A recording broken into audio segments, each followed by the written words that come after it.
राधे राधे दोस्तों, आप सभी का स्वागत है मेरे चैनल शैली की भक्ति में।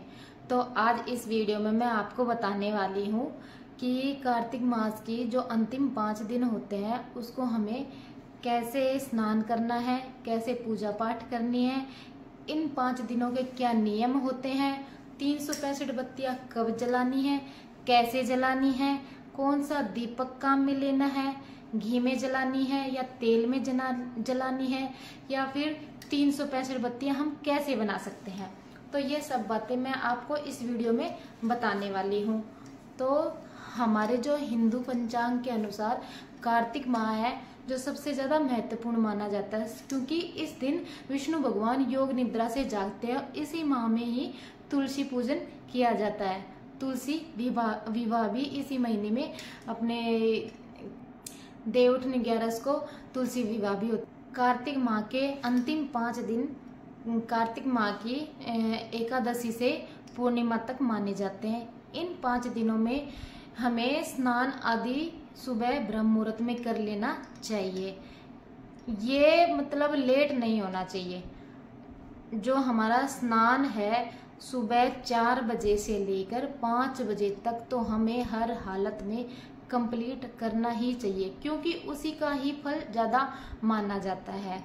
और जो औरत या फिर जो भी कोई है जो पूरे महीने में नहीं नहा पाता, कार्तिक माह में स्नान नहीं कर पाता, अगर ये लास्ट के दिन है जो 5 बचे हुए हैं, इनमें अगर स्नान कर ले तो उन्हें पूरे महीने का फल प्राप्त हो जाता है। अब कोई बोलता है ठंडे पानी से नहाए या गर्म पानी से, वो देखो अपनी श्रद्धा होती है। अगर किसी को भाई नियम तो यही है कि कार्तिक माह में ठंडे पानी से नहाना चाहिए। अगर किसी की तबीयत खराब है, कोई को हेल्थ इश्यू है, तो वो ठंडे पानी से को छोड़कर गर्म पानी से नहा सकता है। इसमें कोई गलत नहीं है, क्योंकि बहुत सारे लोग हैं, मैं खुद का बताती हूँ, मैं तो ठंडे पानी से नहाती हूँ। लेकिन बहुत है जैसे बूढ़े बुजुर्ग लोग हैं, कार्तिक स्नान तो करते हैं लेकिन उनमें हिम्मत नहीं होती कि वो ठंडे पानी से नहा ले, क्योंकि शुरुआत के 10-15 दिन तो निकल जाते हैं ठंडे पानी से। फिर जो बीच बाद में 10-15 दिन लास्ट के बचते हैं ना, उसमें ठंडा पानी से नहीं नहाया जाता है। तो वो अपनी श्रद्धा के अनुसार है कि वो ठंडे से नहाए या गर्म से नहाए। तो करते हैं हम 365 बत्तियों की बात कि हमें 365 बत्तियां कैसे बनानी है। तो हमें 365 बत्तियां रुई से नहीं बनानी है, हमें बनानी है मोली या कलावा से, या कच्चा सूत नहीं आता उसको ले लेना है। तो कैसे बनाने हैं, उसके 5 धागे की लेयर बनानी है। 5 धागे की लेयर बना के 73 बार उसको ऐसे लपेटना है। किसी को पकड़ा देना है, फिर किसी चीज के बांध लेना, 73 बार उसकी ऐसे लपेटना है और फिर उसको काट देना है। 73 को 5 से गुना करेंगे तो 365 होते हैं। ऐसे हमारी 365 बत्तियां तैयार हो जाएगी। और उसके इतनी जो बत्तियां की लंबाई होती है इतनी होती है। उसके बाद उसको कैंची से काट लो और उसको बांधने के लिए बीच से एक धागा बांध दो ताकि वो इधर उधर ना बिखरे।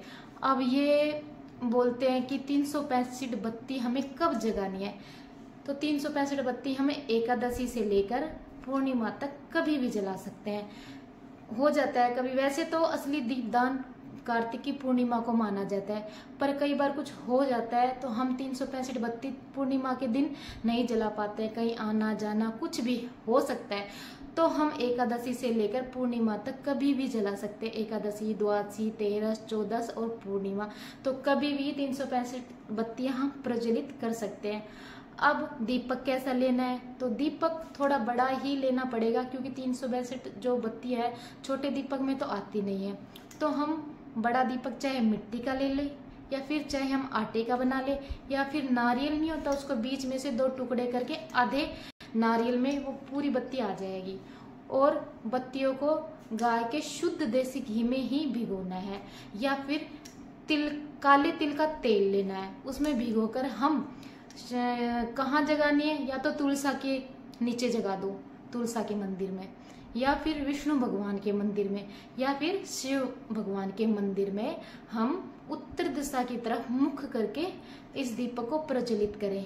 कम से कम ये दीपक 2 घंटे तो जलना ही चाहिए, क्योंकि उसके बीच में हमारी पूरी पूजा विधि संपूर्ण हो जाएगी।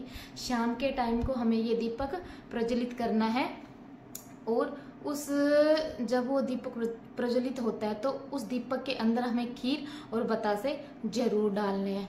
और फिर उसके बाद हमें विष्णु भगवान और माता लक्ष्मी शिव के नाम को स्मरण करना है वहां पे अपने मन के अंदर। तो कई लोग ऐसे पूजा करते हैं, मुझे ये दे दो भगवान, वो दे दो। सच्ची बताओ ना तो आपको कुछ नहीं मांगना है, कुछ भी नहीं मांगना। आपको बैठ के सिर्फ नाम जप करना है, सिर्फ नाम जप। ओम भगवते वासुदेवाय नमः, या फिर शिव जी के मंत्र ओम त्र्यंबकम यजामहे सुगंधिम पुष्टिवर्धनम उर्वारुक्मी वंदनात् मृत्युर्मुक्षया मामर्ता, या फिर विष्णु विष्णु विष्णु विष्णु। कुछ भी जो आपको मंत्र आता है उसका नाम आप 108 बार, जितनी आपकी श्रद्धा हो उस प्रकार से आप अपना मंत्र उच्चारण कर सकते हैं। ठीक है, क्योंकि भगवान को सब पता होता है कि इसको क्या चाहिए। जब भगवान बिना मांगे देता है ना तो उसका फल सच में बहुत अच्छा था। मांग के तो सब लेते हैं, भगवान को सब पता है इसको क्या चाहिए, तो हमें भगवान से मांगने की जरूरत नहीं है। किससे मांग रहे? जिन्होंने हमें सब कुछ दिया है तो उनसे तो मांगने की कोई जरूरत ही नहीं है। फिर इन 5 दिनों के अंदर या तो आप पूरे महीने में आकाशीय दीपक जलाएं, या फिर इन 5 दिनों में भी आप आकाशीय दीपक जला सकते हैं। आकाशीय दीपक कब और कहाँ जगता है? जो हमारी छत का सबसे ऊपरी भाग होता है, छत पर संध्या के समय हमें यह दीपक प्रज्वलित करना है, आकाशीय दीपक।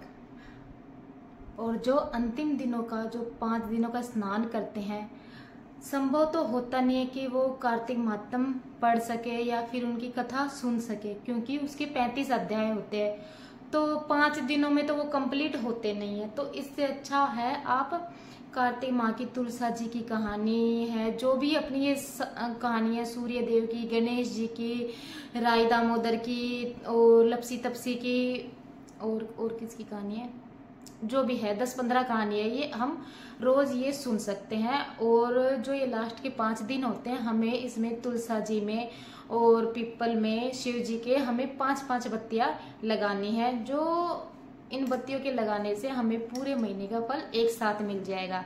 और 365 बत्तियों का तो पूरे साल का फल मिलता है। ये बोलते हैं कि 60 करोड़ वर्ष का फल हमें इन 365 बत्तियों को जलाने से मिल जाता है।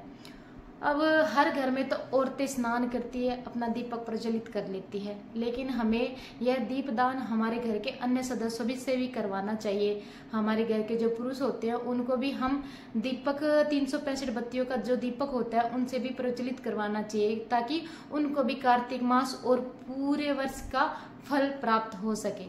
अगर ये वीडियो आपको पसंद आई हो, तो अगर आपके किसी भी काम की हो, तो प्लीज़ वीडियो को जरूर लाइक करना, चैनल को सब्सक्राइब करना। राधे राधे।